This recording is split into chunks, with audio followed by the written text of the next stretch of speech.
Assalamualaikum warahmatullahi wabarakatuh. Selamat datang di Sarjana Pertanian Channel.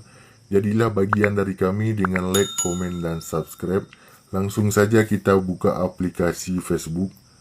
Nah, tutorial kita pada kali ini yaitu tentang bagaimana cara menghapus riwayat pencarian yang ada di Facebook. Sebagai tutorial, kita coba mencari salah satu riwayat ya seperti ini. Misalkan kita buat yaitu film animasi.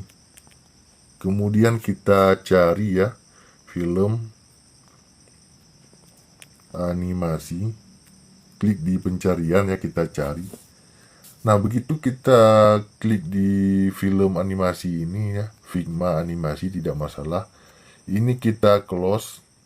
Dia akan muncul riwayat pencarian di sini ya, riwayat pencarian terbaru.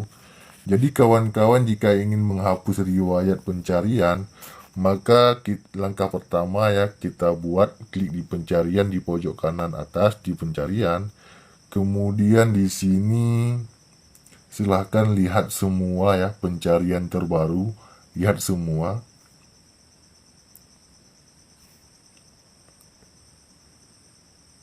Ini tinggal satu pencarian yang barusan kita cari ya. Jika ingin menghapus, klik di pojok kanan atas, klik hapus semua.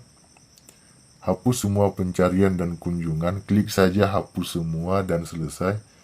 Nah, begitulah tutorial tentang bagaimana cara menghapus riwayat pencarian di Facebook. Jika ada pertanyaan lain silakan komen di kolom komentar. Demikian video kita pada kali ini. Sampai jumpa di video kami yang lainnya. Assalamualaikum warahmatullahi wabarakatuh.